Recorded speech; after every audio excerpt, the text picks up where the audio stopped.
Matapos una nang i-anunsyo ni Vice President Sara Duterte na hindi siya personal na makadadalo sa ikatlong State of the Nation Address o SONA ni Pangulong Ferdinand Marcos Jr., ngayong araw naglabas naman ang kanyang opisina ng pahayag na kahit sa telebisyon o anumang gadgets ay hindi rin ito manonood.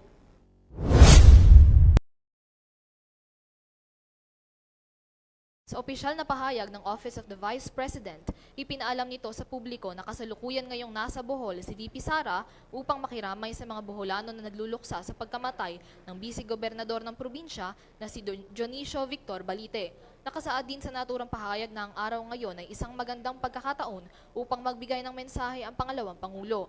Gayon din ang pagbibigay diin nito sa patuloy na pagkakaisa, pagtutulungan at pagsisikap ng mga taga-Bohol upang muling manumbalik ang kanilang bayan. Samantala, bukod sa pagpanaw ng kanilang vice-gobernador, nagsuspende din daw ang duly elected local officials ng probinsya.